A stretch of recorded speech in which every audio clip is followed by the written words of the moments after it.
Na wasalimu wana na mabinti za mfalme, hamjambo? Sauti iko jini, hamjambo? Natumai ya kwamba mna furaha kama vile ambavyo niko na furaha. Kwanza kusimama mbele yenu ili tuweze kutafakari maandiko jinsi yanavyonena. Na nawakaribisha sana kila mmoja, na pia wale ambao wanafuatilia kwa njia ya mtandao tunawakaribisheni sana na muweze kubarikiwa. Na leo ningependa tujifundishe mambo kadha wa kadha kujihusu sisi na ile imani ambayo tumeishikililia. Sababu ninaamini kwamba vipi? Sisi wote hapa hatukuwa tunatoka sehemu moja kiimani. Mimi binafsi hapa nimetoka Katoliki, nimezunguka, lakini finally niko katika kundi la wana matengenezo. Na pia najua kwamba pia wewe huenda ukawa uko na historia ya kuelezea. Na sasa kwa sababu tumefika kwa wana matengenezo, tunastahili kujiimarisha kiimani kwa namna gani ama kwa njia gani? Kwa sababu Yesu alipokuwa anazungumza na Yohana katika kisiwa cha Patmo, aliweza kuelezea kwamba andika ya kwamba uweze kuipigania imani na ung'ang'anie, ushikilie sana ulicho nacho, asija akatwaa mtu nini? Taji lako. Sasa wakati natafakari andiko hilo, nakumbuka kwamba kumbe kuna taji linatungoja sisi, na huwa taji inapatikana kwa kulala. Kwa kufanya nini? Kwa kuipigania. Kwa mfano katika ulimwengu, ile mfano ya ulimwengu tu ya kisasa, tunapata kwamba kuna wale ambao ni wachezaji. Juzi hata tulitoka katika shughuli ya mashujaa, si ndio? Suliona kuna watu ambao walikuwa na tuzo mbalimbali. Kwa sababu ya nini? Ukakamavu wao. Na pia tunapata kwamba kule mbinguni kuna taji tutaenda tuvikwe, na si tutavikwa kwa kuzembea katika kazi ya kupigania imani. Hapana, lazima tupiganie imani. Lazima tufanye nini? Lazima tupiganie imani. Ukisoma katika kitabu cha Yohana 17 aya ya 17 inasema kwamba watakaze kwa ile kweli. Neno lako ndiye. Ina maana tunastahili kutakaswa kwa neno. Tunastahili kulitafakari neno. Tunastahili kutafakari neno ili kisha tuweze kuimarisha imani yetu. Kwa sababu huwezi imarisha imani ikiwa hujui neno. Si ndio? Si ni kweli? Isipokuwa tu ni wale ambao wanasoma Biblia na roho ya unabii ndio wanaweza kuimarisha ama waweze kutafakari ile imani ambayo wao wamebeba.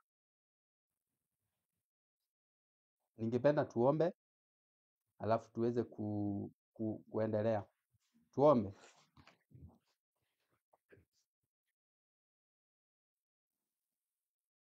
Baba na Mungu wetu mwema, tumejikabidhi mbele zako tunapoazimia kuanza ibada ya sermon. Tunaomba uweze kutufundisha namna ambavyo uliweza kutufundisha wakati wa Sabato uliopita. Zidi kunena nasi kwa lugha ambayo ni nyepesi sisi kuelewa. Naomba unaposimama mbele ya wana wako kwa ajili ya kunena, naomba uweze kunitumia kama chombo. Nena na mimi kupitia kwa Roho wako Mtakatifu, ili chochote ambacho na ninasema asanti kwa ajili ya nafasi hii. Simama nami hadi nitakapofika tamati, na ni katika jina la Yesu Kristo aliye Bwana mkombozi nimeomba. Amina.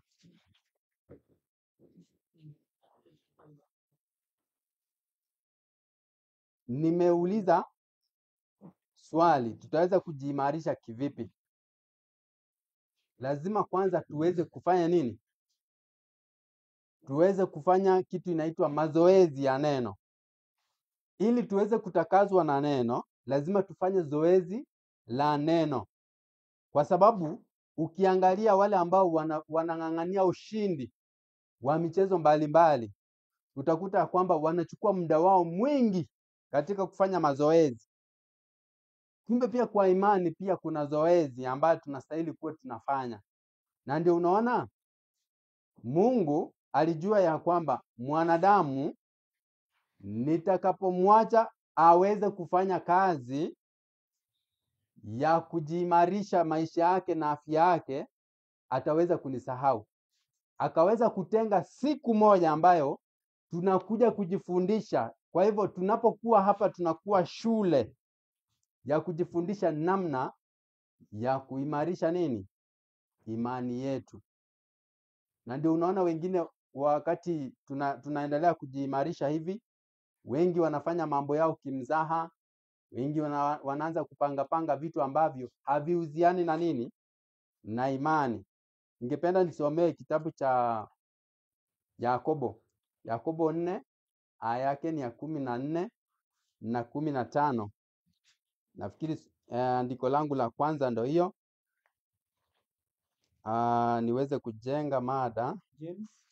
James 4 verse 14 and 15. 4 verse 14 and 15. Inatuambia ni 4:14 James. Yes. Inasema. Ama anza 13 ndio itakuwa bora zaidi. Inaanza Yakobo 4:13. Haya basi, nyinyi msemao, leo au kesho tutaingia katika mji fulani, na kukaa humo mwaka mzima, na kufanya biashara na kupata faida. Ndiyo. Walakini hamjui yatakayokuwapo kesho. Walakini hamjui yatakayokuwako kesho. Uzima wenu ni nini? Anauliza, uzima wenu ni nini? Maana nyinyi ni mvuke uonekanao kwa kitambo kisha utoweka. Anasema hivi, sisi ni kama mvuke ambao unaonekana kitambo kidogo kisha ufanya nini? Kisha hutoweka. Badala ya kusema, ndiyo, Bwana akipenda. Badala ya sisi kusema kwamba Bwana akipenda tutakuwa hai na kufanya hivi au hivi. Lakini sasa mwajisifu katika majivuno yenu. Kumbe anasema kwamba watu wanajisifu kwa majivuno yao wenyewe. Kujisifu kote kwa namna hii ni kubaya. Ni kubaya ndugu zangu. Basi yeye ajuaye kutenda mema, ndiyo, wala hayatendi, kwake huyo ni dhambi. Kwake huyo ni nini? Narudia tena 17. Basi yeye ajuaye kutenda mema, basi yeye ambaye anajua kutenda mema, wala hayatendi, kwake huyo ni dhambi. Kwake huyo ni nini? Ni dhambi. Kwake huyo ni dhambi. Na Ezekieli katika 18:2 nasema kwamba ile roho itendayo dhambi na sasa tutaweza nilikuwa tunapeana hiyo, utaenda kujisomea. Ni Ezekieli 18 aya ya 4. Unaweza kusoma pia. Inasemaje? Tazama, roho zote ni mali yangu. Kama vile roho ya baba ni mali yangu, ndivyo ilivyo roho ya mwana mali yangu. Roho ile itendayo dhambi, itakufa. Kwa hivyo tunatazamia tuweze kufika katika ufalme wa Mungu ambao hautaharibiwa kabisa. Na pasipokuwa na kujiimarisha kiimani, hatutaweza kufikia katika mji ule ambaye Yesu mwenyewe alienda kututengenezea. Na ili kisha tuweze kufika, tunastahili kufanya nini na nini? Kwa sababu dunia hii amekabidhiwa Shetani. Na kwa sababu Shetani amekabidhiwa dunia hii, hataki sisi tuweze kufikiria katika mema ambayo Yesu mwenyewe ameenda kutuandalia. Na sasa watu ambao wako katika hatari zaidi wa kuangamia ni watu ambao wanajiita wana matengenezo. Hata wachana na wale ambao tunasema kwamba wamepotea. Hao kuokolewa ni kwa neema. Kuokolewa ni dakika moja tu, kwa sababu ni ile ukweli tu hawana. Lakini pindi watakapopata tu ukweli, najua ya kwamba wataotoka makundi wajiunge na wana matengenezo wa ukweli. Lakini sasa wale ambao wanasema kwamba tumemjua, lakini hawayatendi yale ambayo waliagizwa, wanatenda dhambi wakijua kwamba ni dhambi, ujue ya kwamba hakuna mahali utaweza kufikiria nini? Kufikiria ufalme wa mbinguni. Kwa nini niseme hivi? Wana matengenezo wanapoingia katika kujifundisha, kwanza inaanza ikiwa ni kama msisimko, alafu watu wanasoma kweli kweli, sikatai. Lakini inapofika mahali, shetani kwa sababu ndio imemkasirikia mwana matengenezo, sasa analeta ile nguvu yake yote kwa mwana matengenezo, ahakikisha kwamba mwana matengenezo ameweza kuangushwa, ameweza kuboromoshwa na ameweza kuuawa kiimani.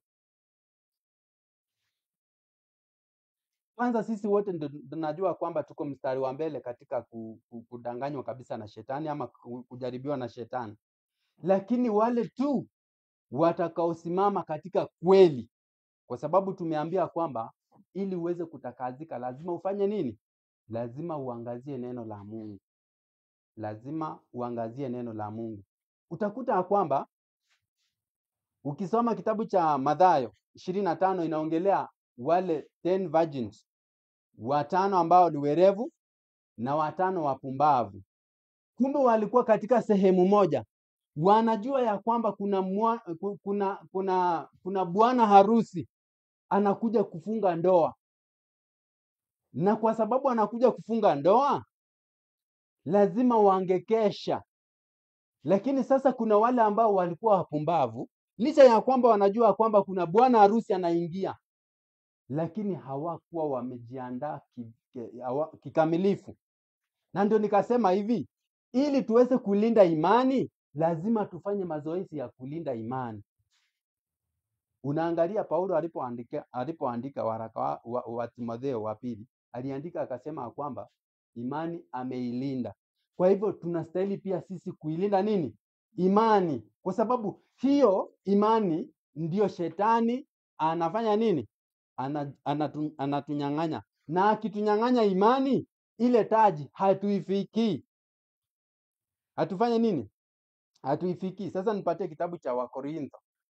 Wakorintho wa pili 5 aya yake ni ya 1 mpaka 4. Inatuambia nini kitabu hicho cha Wakorintho? Inasemaje? Wakorintho wa pili 5 aya yake ya 1 mpaka 4. Inasema kuanzia haya ya 1. Ndiyo. Kwa maana twajua ya kuwa nyumba ya maskani yetu iliyo ya dunia hii ikiharibiwa. Anasema hivi, kwa maana twajua ya kuwa nyumba ya maskani yetu iliyo ya dunia hii ikiharibiwa. Kwanza sisi ni wapitaji njia. Sisi ni wapitaji tu. Tumeambiwa na Yakobo ya kwamba sisi ni kama mvuke. Sisi tunaishi leo. Sisi hatujui kesho. Sisi tuko hai leo. Dakika ingine hatuijui. Na tunaambia kwamba hii dunia ikiharibiwa, kuna nyingine ambayo tumetengenezewa. Na ujue ya kwamba si kila mtu anaweza kufika. Kwanza, Biblia inasema wa kwanza watakuwa wa mwisho na wa mwisho watakuwa Kwa hivyo tuchunge sana sisi tusikuwa wa kwanza ambao watageuka kuwa wa mwisho. Tulinde sana imani. Endelea. Niendelea kusema tunalo jengo litokalo kwa Mungu. Yaani hii dunia ikiharibiwa, tunalo jengo litokalo kwa Mungu, nyumba isiyofanywa kwa mikono, ati nyumba isiyofanywa kwa mikono, iliyo ya milele mbinguni. ndiyo Maana ndiyo katika nyumba hii twaugua. katika nyumba hii. Nyumba gani tunazungumzia hapa? Nyumba hii ambaye ni dunia hii, twaugua Tukitamani sana kuvikwa kao letu litokalo mbinguni. Ikiwa tukiisha kuvikwa hatutaonekana tu uchi. Kwa sababu sisi tulio katika maskani hii twaugua. Kwa sababu sisi tulio katika maskani hii tunaugua. Tukilemewa. Ati tunalemewa. Si kwamba twataka kuvuliwa, bali kuvikwa. Ili kitu kile kipatikanacho na mauti kimezwe na uzima. Basi siku zote tunayo moyo mkuu. Basi yeye hapo 5. Okay, 5. Basi yeye aliyetufanya kwa ajili ya neno lilo hilo ni Mungu. Aliyetupa arabuni ya Roho. Asante. Tunaambia kwamba neno takatifu linasema kwamba tuko katika maskani ambaye tunalemewa, tunaugua. Majanga ni mengi, matatizo ni mengi, lakini kuna kao ambalo halijafanywa katika mikono, na kao hilo linatoka kwa Mungu. Ndilo ni Yerusalemu wa mbinguni. Na ili tufikie, lazima tukue mashujaa. Lazima tuibuke washindi. Lazima tuibuke nini? Lazima tuibuke washindi. Hebu nataka tuangalia. Kwanza nipatie kitabu cha Mathayo. Mathayo 7:21. Usikilize jambo hapo. Ndio ujue ya kwamba kuna watu ambao watapelekwa mbele ya hakimu, watatetea kwamba sisi tulikuwa tunahubiri, sisi tulikuwa tunafanya hivi na hivi, sisi tulifanya miujiza, tuliponya wagonjwa, tulifufua hata wafu kwa jina lako. Lakini je, ni kwa nini hatutaweza kurithi katika ufalme huu wa mbinguni? Watauliza hivyo. Na sasa sisi tusiseme tu ya kwamba sisi ni wana matengenezo. Wacha matendo yetu yahubiri, wacha matendo yetu mema yaweze kuonekana katika jamii. Tusiseme tu ya kwamba sisi ni wana matengenezo.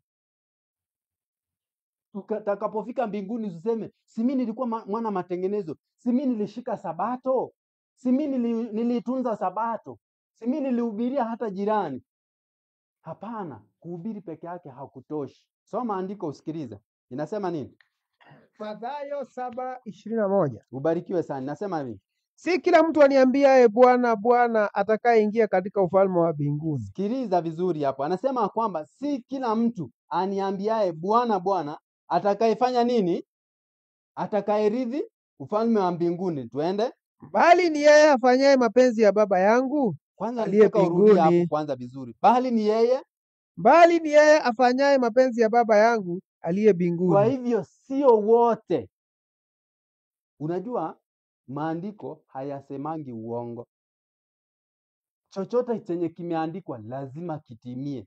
Kuna siku ambayo watu watasema kwamba sisi tulihubiri kwa jina lako, sisi tulikuwa tunafanya kazi yako duniani, sisi tuliacha vyote, lakini kumbe hawakutosha. Lakini nasema bali ni yeye afanyaye mapenzi ya Baba yangu aliye.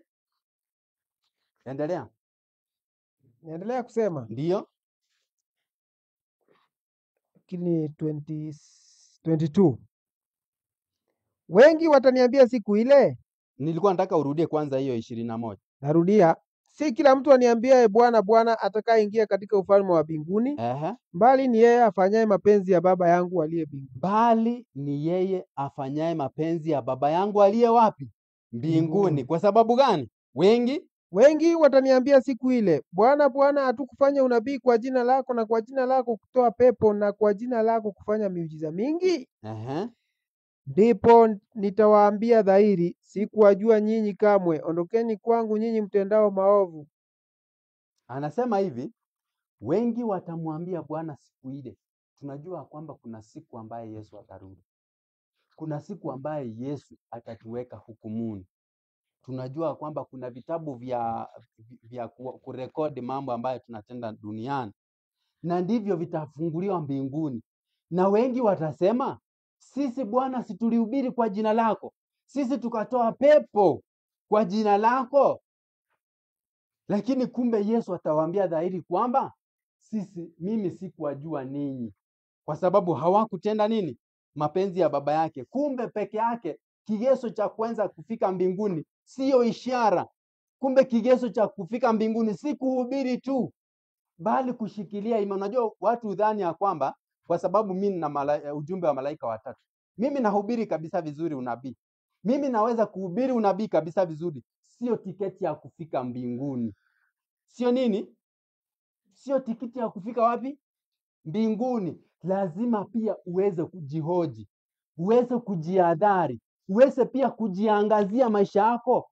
Je, nimeweza kufika ama nimetosha niweze kurithi ufalme ule? Kwa sababu tunaambia kwamba sio waoga ambao wataweza kuteka mji ule. Lazima kwanza ni wajasiri, wale ambao ni wenye wamefanya nini? Wamechikana nafsi zao. Maana sasa tunaona wenye kutoa pepo wanawachwa hapa. Kabisa, wanawachwa kabisa. Kwa sababu hata uweze kutoa, na ndio unaona wakati Yeremia alikuwa anahubiri, kuna nabii ambaye anaitwa Hanania, alikuwa anadanganya watu, alikuwa anaenda anatoa unabii kwa jina la Bwana, lakini kumbe Bwana hakuwa amemtuma, na Bwana akamtuma nabii Yeremia, mwambie Hanania ya kwamba anawatumainisha watu wangu unabii ya bure, unabii ambaye sijamtuma, umwambia kwamba hakika yake atakufa. Unaona? Kwa hivyo sisi tukiwa katika duniani lazima kwanza tujihadhari. Tunapojiita wana matengenezo, tuangalie imani yetu iko vipi. Kwanza nipatie kitabu cha Wakorintho. Andika kitabu cha Wakorintho wa pili 13 aya yake ni 5, alafu niwaonyeshe jambo hapo.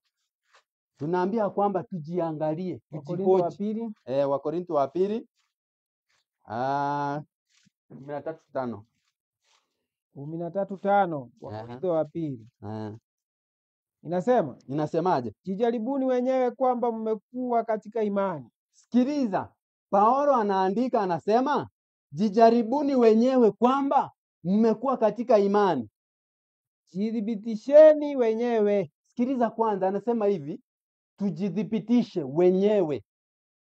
Kumbe lazima tujidhibitishe. Kumbe lazima tujichunguze. Kumbe lazima tujiangalie. Lazima kwanza uangalie maisha yako ni vipi. Unajua kuna jambo ambalo huwa inatia mtu kiburi, haswa wale ambao wanajua neno. Ninaongelea watu ambao wanasoma Biblia. Unajua watu huingia na kiburi ya kwamba sinajua, si Sabato ninajua, si amri 10 najua, si mambo yote ya Mungu sinajua. Kumbe lazima ujichunguze ndani ya moyo wako. Wewe jichunguze kwanza, jiangalie, jipige msasa, ujue kweli mimi nimetosha ama bado. Mimi nimetosha ama bado. Ndio Paulo anaandika, anasema jidhibitisheni wenyewe, uangalie kwanza kama umekuwa katika imani. Kumbe lazima tena tujipige msasa, lazima tujichunguze, lazima tuangalie matendo yetu yakoje. Licha ya kwamba tunahubiri, licha ya kwamba tuko na present truth, lakini kuna jambo ambalo labda inatuangusha, labda kuna jambo ambalo linatuzuia, labda kuna kitu ambaye inatuzuia. Na ndio unaona kuna wakati Yesu alisema kwamba kuna mtu mmoja aliweza kumwendea Yesu, akamuuliza, Bwana, nitafanya nini ili niweze kurithi ufalme wa mbinguni? Yesu akamwambia kwamba zishike nini? Amri.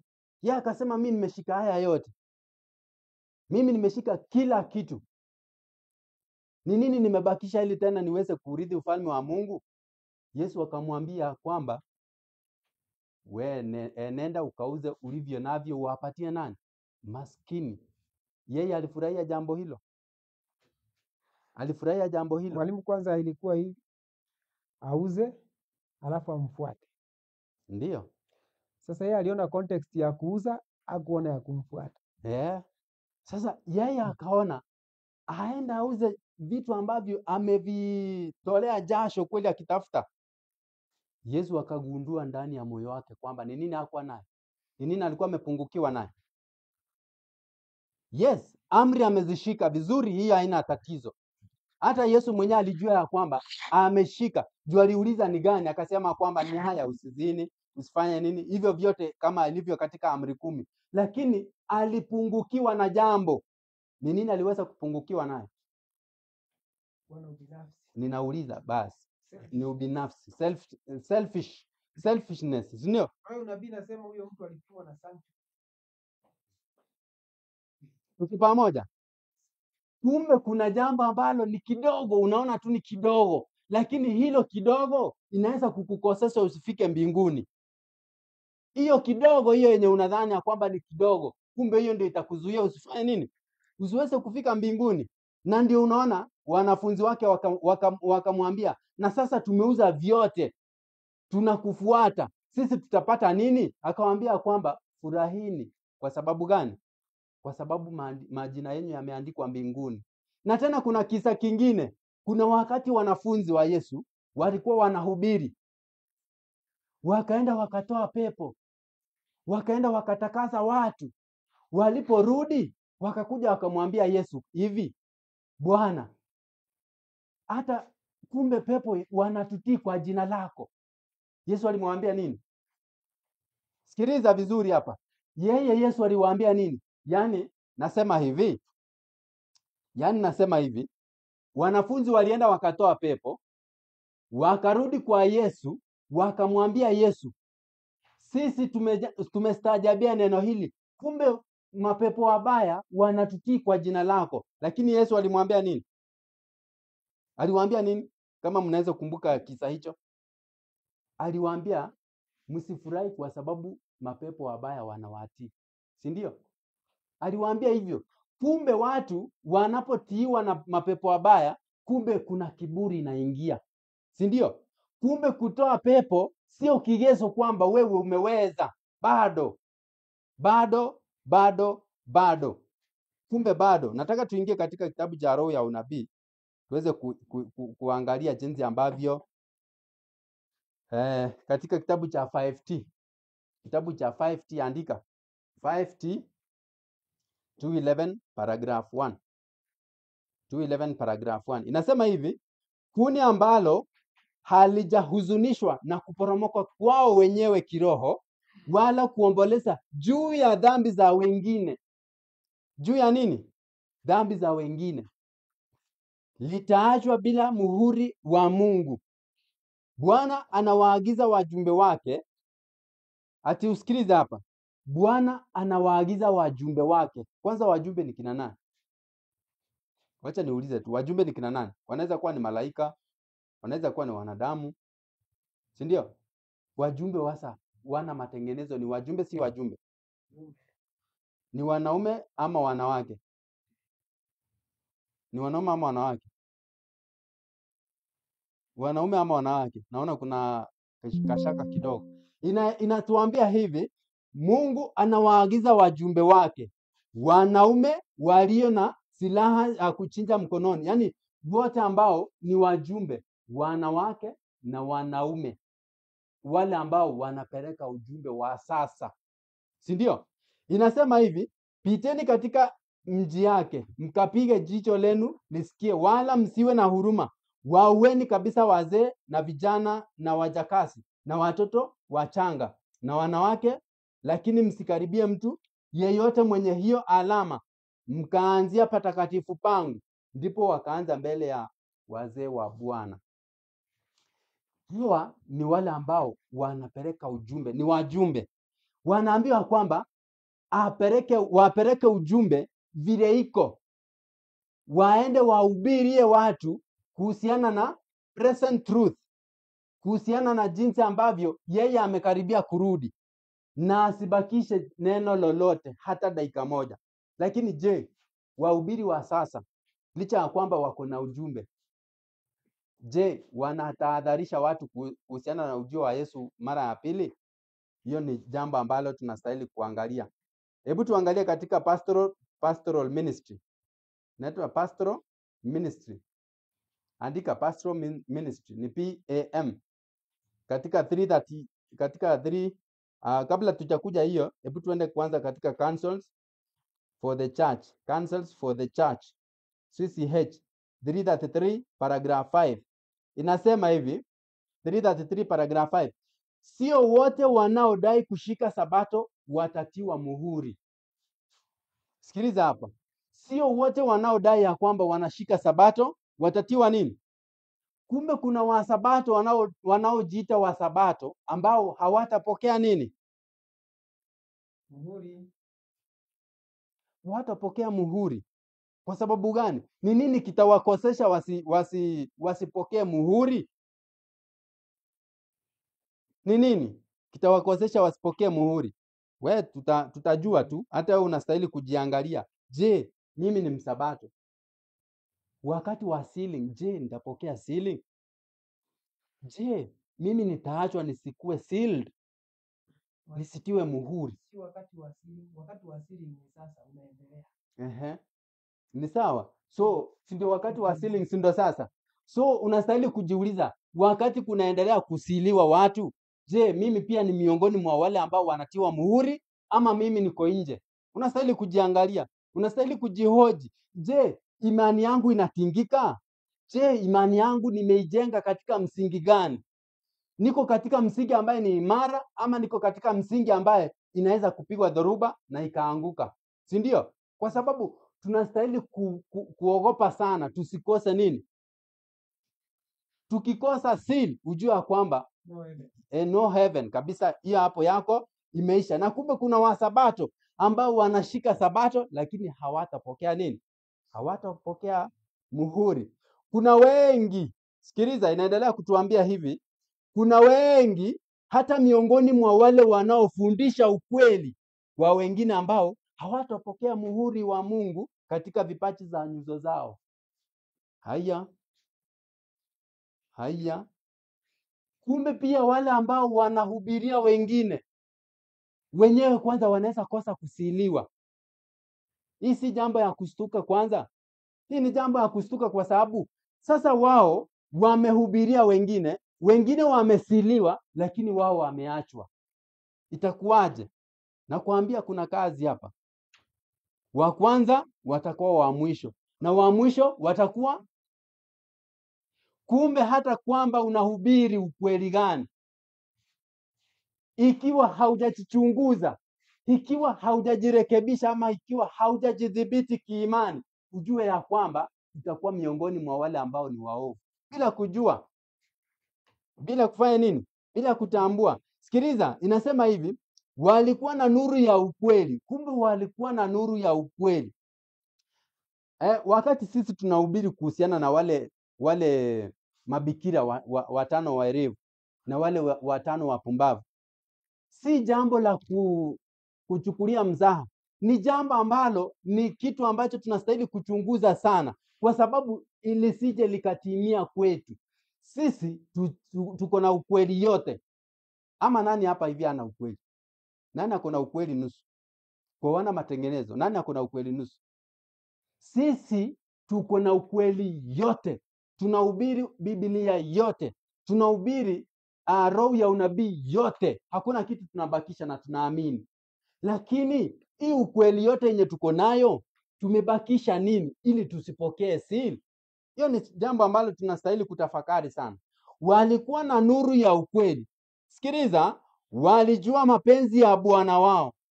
Walielewa kila jambo la imani yetu. Ati walielewa kila jambo la imani kabisa. Wanajua kabisa imani ya wana matengenezo ni hii. Imani ya wale ambao wanangojea Yesu mara ya pili ni hii. Yaani hapa ndipo penye subira ya watakatifu. Hao wazishikao nini? Kumbe hao pia wanashika amri.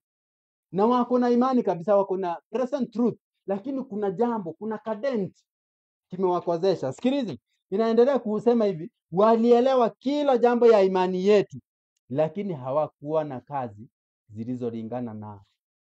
Kumbe hawana kazi ambayo inalingana nayo. Watu wanajua kabisa Sabato ni Jumamosi. Wanajua kabisa Yesu ako katika most holy place. Anajua kabisa kila kitu chenye kinajiri duniani, anajua kabisa kila kitu ambaye kiliandikwa ndio kinatukia. Unasema hivi? Wanasema sabato ni siri, kwa hivyo wote wa sabato watasiliwa. Uongo. Tutaweza kurudi katika hiyo tuweze kuangalia, je, sabato ni siri? Ni muhuri? Ama niwaulize sisi? Wacha niwaulize. Je, sabato ni siri? Tunaambia kwamba Ellen anatuambia sio wote wanaodai kushika sabato watasiliwa. Ikiwa sabato ni siri, si wangekuwa wamesiliwa? Nauliza, je, sabato ni siri? Sabato ni muhuri? Ni sign. Si ndio? Ukisoma Ezekieli 20:20 anasema kwamba kumbe sabato ni ishara, ni sign. Na ndugu yangu Robert huwa anapenda kutumia mfano sana. Kuna sign inatuambia kwamba Nairobi ni hapa. Sasa ukienda usimame kwa sign, umefika? Bado. Yaani usimame unaambiwa Nairobi 45 kilometers ahead. Usimame kwa sign hapo. Utafika Nairobi? Ama umefika Nairobi? Hujafika. Kwa hivyo sabato ndio inatuelekeza kwa Mungu yupi. That is why unaona kinachopingwa sana na watu, kinachopingwa sana na shetani, kinachopingwa sana na mawakala wa shetani ni sabato. Kwa sababu gani? Sabato peke yake ndio ina distinguish ni Mungu yupi wa sabato wanafanya nini. Wa ukweli wana matengenezo, wanamwabudu. Kwa sababu sabato ndio imebeba jina la Mungu, ndio imebeba kazi ya Mungu, si ndio? Lakini sasa ikiwa umesimama hapo, umefika, lazima ufanyie kazi. Ndio nimesema lazima kuwe na kinyang'anyiro ili tukifika kule mbinguni tuvikwe taji. Sijui kama tunaelewana. Sijui kama tunaelewana. AG 156.5 inasema the fourth commandment alone of all the 10 contains the seal of the great lawgiver. So it contains the seal of the lawgiver. Lakini si seal itself, si ndio? Asante. Inaendelea kutuambia hivi, sikiliza. Inasema hivi katika hiyo CCH 333. Wangewaamuru watu wa nyumbani mwao baada yao, ili kwa familia iliyo na utaratibu mzuri waweze kuwasiliana na ulimwengu mvuto wa ukweli juu ya moyo wa mwanadamu. Tupatie kitabu cha Yeremia 23 aya yake ni ya kwanza. Tusikilize inatuambia nini katika kitabu cha Yeremia 23. Kumbe sisi wenyewe tunaweza kuwa tunapoteza wengine basi na kujua. Inasema nini? Yeremia 23 aya ya kwanza kuteremka. Yeremia 23 aya ya kwanza kuteremka inasema, ole wao wachungaji wanaoharibu kondoo za malisho yangu na kuwatawanya, asema Bwana. Kwa sababu hiyo Bwana Mungu wa Israeli asema hivi, juu ya wachungaji wanaowalisha watu wangu, mmetawanya kundi langu na kuwafukuza, wala hamkuenda kuwatazama. Angalieni, nitawapatiliza uovu wa matendo yenu, asema Bwana. Nitawapatiliza, si ndio? Sasa isipokuwa tu kwamba unajichunguzia maandiko na unajipiga msasa wewe mwenyewe, ujue kwamba ukitegemea mwanadamu umepotea.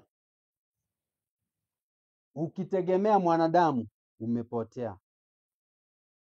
Kwa sababu gani? Mwanadamu anaweza akakosea. Na utakapojenga imani yako juu ya mwanadamu, ujue kwamba mahali atakaoelekea utaelekea kule, si ndio? Kama ni motoni ni hivyo. Lakini utakapomtazama Yesu, utakapomwangalia Yesu, umweke kama nguzo katika imani yako, ujue kwamba umejenga juu ya mwamba ambaye haitingiki milele. Na ndio unaona katika Yeremia anasema kwamba ole wao wachungaji. Kumbe walikuwa wanahubiri lakini wanatawanya kundi la Mungu. Kumbe wanatawanya nini? Sasa nauliza, utakapokuwa unategemea mwanadamu, utakapokuwa unategemea mafundisho ya wanadamu, je, utaangamia kama wao? Rudi hiyo Yeremia. Yeremia 9:16. Tuangalie Yeremia 9:16 inatuambia vipi? Yeremia 9:16. Ndiyo. Inasema, nami nitawatawanya kati ya mataifa ambao wao hawakuwajua. Wala baba zao, nami nitatuma upanga nyuma yao. Rudi Isaya 9:16. Nafikiri hiyo ndio itakuwa inaleta habari nzuri kabisa. Isaya 9:16. 9:16. Isaya inasema, kwa maana wawaongozao watu hawa ndio wawakoseshao. Kwa maana wawaongozao watu hawa ndio wawakoseshao. Na hao, sikiliza vizuri hapo. Walioongozwa na watu hao. Yaani walioongozwa na watu hao wameangamia. Kumbe pia wale ambao wanaongozwa wameangamia. Na hao wanaoongoza watafanya nini pia? Wataangamia. Ndio unasikia kwamba usikuwe kipofu ambaye unafuata kipofu mwenzako. Nyinyi wote wawili mtafanya nini? Mtatumbukia katika shimo moja wote. Unastahili kujiangalia. Sasa katika hiyo Counsel for the Church 336 paragraph 6, nataka niende hapo alafu nitoe ya pastoral ministry. Nafikiria kwamba muda wangu utakuwa umekwisha. Inasema hivi katika 333 paragraph 6. Kwa kukosa kwao ibada na ucha Mungu na kushindwa kwao kufikia kiwango cha juu cha kidini, wanasifanya nafsi nyingine kuridhika na nafsi zao. Watu wenye hukumu zenye kikomo hawawezi kuona kwamba kwa kuwaiga watu hawa ambao mara nyingi wamewafungulia hazina za neno la Mungu, bila shaka watatahayarisha nafsi zao. Bila shaka watatahayarisha nafsi zao. Watatahayarisha nini? Nafsi zao. Nataka niwatolee nuku nyingine hapa. Katika hiyo Counsels for the Church 334 paragraph 1 nasema hivi: hakuna hata mmoja wetu atakayepokea muhuri wa Mungu wakati tabia zetu zina waa moja au doa juu yao. Inamaanisha nini hapa? Nataka mtu mmoja aweze kunielezea vizuri kwa undani hapa. Sikiliza, katika CCH Counsels for the Church 334 paragraph 1 inasema hakuna hata mmoja wetu atakayepokea muhuri wa Mungu wakati tabia zetu iko na waa au doa juu yao. Ina maana kwamba sealing inafanyika kwa wale ambao wamekamilika. Kwa hivyo utakapokuwa na doa ama kadent kidogo, utapokea sealing. Utapokea sealing. Inasema hivi: imebaki kwetu kurekebisha kasoro. Ati imebaki nini? Kurekebisha nini? Kwa hivyo kumbe wana matengenezo wakati wamepokea kila kitu, wako na ukweli yote. Wako na ukweli wa ujumbe wa afya, wako na ujumbe wa doctrino, wako na ujumbe wa Father and Son, wako na ujumbe wa Injili, wako na ujumbe yote. Lakini sasa kwa sababu wako na ujumbe yote, chenye kimebakia tu ni kurekebisha kasoro. Wacha niwaambie kitu hapa.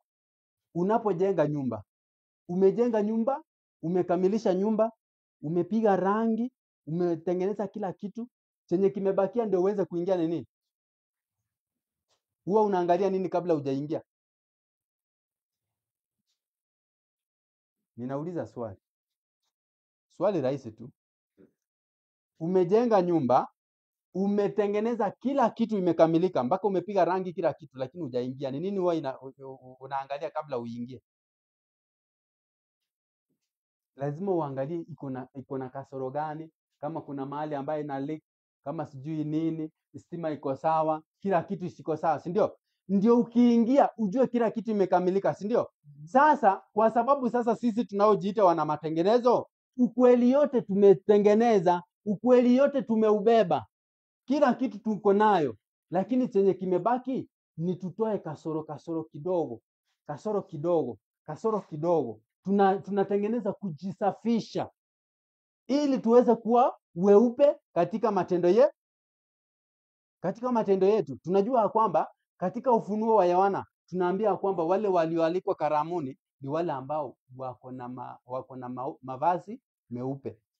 Meupe yako na doa? Hayana doa hata kidogo. Kwa hivyo kazi yenye tuko nayo sisi kama wana matengenezo ni kujisafisha sisi, ni kujichunguza sisi, ni kuangalia nimepungukia kwa jambo gani, tusije tukaachwa. Sababu itakuwa ni vibaya sana. Yaani leo badala ya ukue kazini, uko katika ibada, alafu ibada yenyewe haijakukamilisha. Yaani umewaste time katika shughuli ya ibada, lakini tena wakati wa mwisho utakuwa unawekwa katika kategori ya watu ambao ni waovu. Si ni hasara sana? Si ni hasara kweli kweli? Kwa hivyo tunastahili kujiangalia, tuko na kasoro gani? Mimi mwenyewe nina kasoro gani? Ni nini hii nimepungukiwa nacho? Hii yenye nimelemaa nayo nitaiondoa aje? Ndio kazi ambayo sisi wana matengenezo tunastahili kuwa tunafanya, sababu tumeubeba ukweli wote. Ukweli yote unajua, kila kitu unajua ya imani, lakini chenye kimebakia ni hii. Imebaki kwetu kurekebisha kasoro katika tabia zetu, kusafisha hekalu la Roho kwa kila unajisi. Ndipo mvua ya masika itatunyeshea kama vile mvua ya vuli ilivyowanyeshea wanafunzi wakati wa nini? Pentekoste. Wakati wa Pentekoste hautapokea mvua ya vuli, ya masika, ama mvua yoyote ile ukiwa uko na kasoro katika tabia zako. Hauwezi. Kwa sababu gani? Wale wanaopokea mvua ya masika ni wale ambao wako na tabia ambayo inafanana na nani? Inafanana na nani? Na ikiwa tabia yako inafanana ya wanadamu, inafanana na ya ulimwengu, je, utapokea? Hauwezi ukapokea hata chembe ya mvua ya masika ama ya vuli. Hata katika pastoral ministry ninapoelekea kumaliza 24 paragraph 3, in short form ni PAM, PAM, inasema hivi katika 24 aya 3. Mjumbe wa Mungu anatuambia hivi: akiwa amelemewa sana, mchungaji au mhudumu mara nyingi huwa na haraka kiasi kwamba hapati wakati wa kujichunguza mwenyewe. Sikiliza hapa. Kumbe mwana matengenezo amekuwa na harakati nyingi ya kuhubiri. Katholiki sijui acheni kuabudu masanamu. Katholiki wacheni kupatiza kwa kunyunyizia maji. Waislamu sijui mnakataa Yesu. Sijui nyinyi watu wa Sabato ambao ni GC sijui mmefanya nini. Kumbe katika harakati hiyo mwana matengenezo anaweza fikia kiwango hata hajichunguzi mwenyewe. Yesu unahubiri, lakini je, kumbe umesahau kujifanya nini? Kujichunguza mwenyewe. Umesahau kujiangalia. Umesahau kuangalia maisha yako yakoje. Inaendelea kutuambia hivi, inasema hivi, kiasi kwamba hapati wakati wa kujichunguza mwenyewe kama yuko katika imani. Kumbe mhubiri anaweza kuhubiri na kumbe ako nje ya imani. Kweli si kweli? Si mjumbe wa Mungu amesema hivyo? Amesema wale ambao wanahubiri wanaweza wakahubiri na wakakosa nafasi ya kujichunguza wenyewe kama waone kama wako katika imani. Inaendelea kusema hivi, anapata muda mchache sana wa kutafakari na kuomba. Mchungaji ama kuhani anapata muda mchache sana wa kutafakari au kuomba. Kristo katika huduma yake aliunganisha maombi na kazi. Usiku baada ya usiku alitumia kikamilifu wakati katika maombi. Ni lazima wachungaji au wanaohudumu wamtafute Mungu kwa ajili ya Roho wake Mtakatifu ili aweze kutoa ukweli kwa njia ifaayo. Kumbe sisi tunaweza tukawa tunahubiri. Kumbe sisi tukawa tunaweza tukarekebisha hata imani za watu, na kumbe sisi wenyewe ndani yetu hatujajirekebisha. Itakuwaje? Itakuwaje? Nataka tu utafakari we mwenyewe. Chukua hata dakika moja utafakari. Je, mimi niko katika imani? Je, mimi kweli mwana matengenezo halisi? Je, kweli Kristo atakaporudi ama akirudi hata sasa, je, nitakuwa ni mmoja wapo wa wale ambao wataurithi? Je, itakuwaje kwa wale ambao, itakuwaje nikikosa kuenda?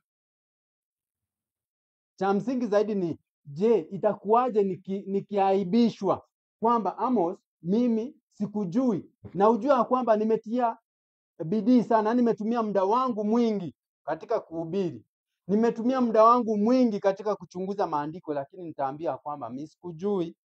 Itakuwaje? Kwanza hili ni jambo ambalo unastahili kusikitika sana. Salvation is personal. Hatutapelekwa kama kundi, hatutapelekwa kama Melvin Jones. Kila mtu atasimama mbele ya hakimu, kila mtu atafunuliwa uchafu ambayo alikuwa anafanya kwa siri, uchafu ambayo alikuwa anafanya usiku. Ujua kwamba matendo yako ndiyo yanafuatana na wewe. Vitabu vikifunguliwa, hapo ndio itaweza fumbuliwa sasa mbivu na mbichi. Hapo sasa ndio utajua kumbe Amos alikuwa hivi, kumbe fulani alikuwa hivi. Yaani alikuwa anatudanganya wakati hivi na kumbe ako hivi. Itakuwa ni aibu sana. Itakuwa ni aibu. Yaani umepoteza muda wako mwingi. Hata afadhali uende upige sherehe. Si ndio? Uende jehanamu ukijua kwamba kweli ulienjoy. Lakini umejinyima. Kumbe uko na kazi ya asiri. Inasemekana kwamba kazi ya asirini ni ya nani? Ni ya Shetani. Na Yesu anatuambia sisi tutembee kama wana wa nuru. Kwa sababu sisi ndo nani? Wana wa nuru, wala sisi hatuna nini? Sisi sio wana wa gizani. Sisi sio wana wa gizani. Sasa tunastahili kujiangalia sana. Nani ako na swali? Sababu naona muda wangu umekwisha. Kuna swali? Ile wale ambao ni candidates wanaweza kuja kuombea. Sikuelewa. Wale wanafanya mtihani next week wakija hapa mbele, Amos anapokamilisha waombee pia.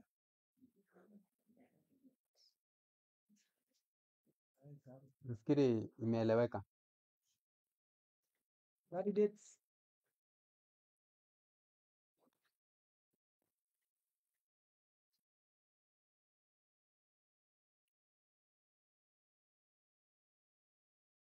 alafu pia wale ambao ni candidates wa heaven wapige magoti tuweze kuomba pamoja. Haya, tuombe. Bwana na Mungu wetu mwema, tumesema asanti kwa ajili ya somo ambalo limetangulia. Tumeangalia, tumebakia tuna kibarua ya kujipiga msasa. Kujiangalia na kujichunguza. Je, tuko katika imani? Tafadhali Mungu wetu tunaomba uweze kutukamilisha kama ambavyo ulitukamilisha kwa kumtuma mwanao Yesu Kristo aliyekuja kufa kwa ajili ya dhambi zetu.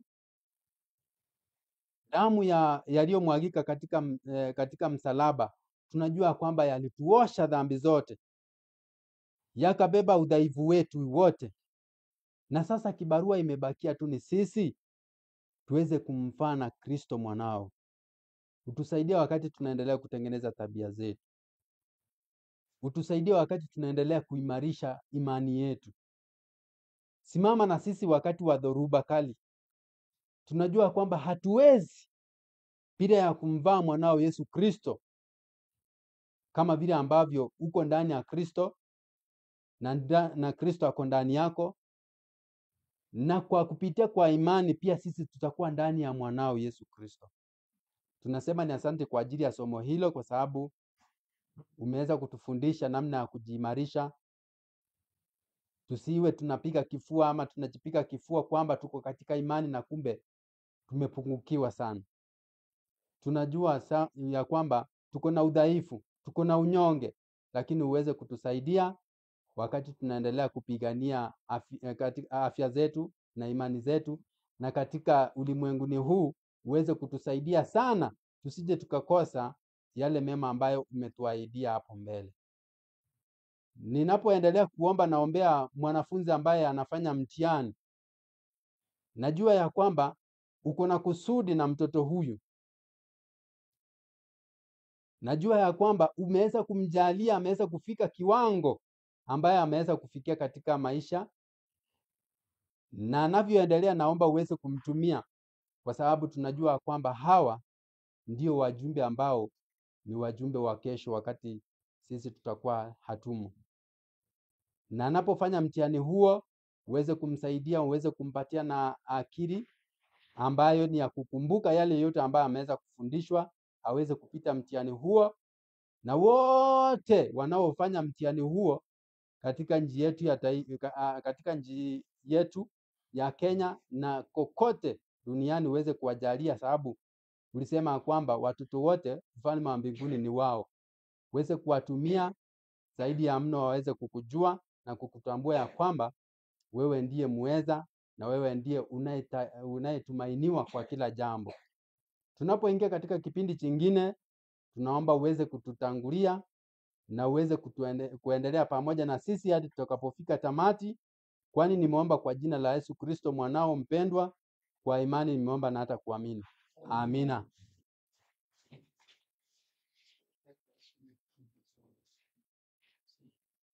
Fanya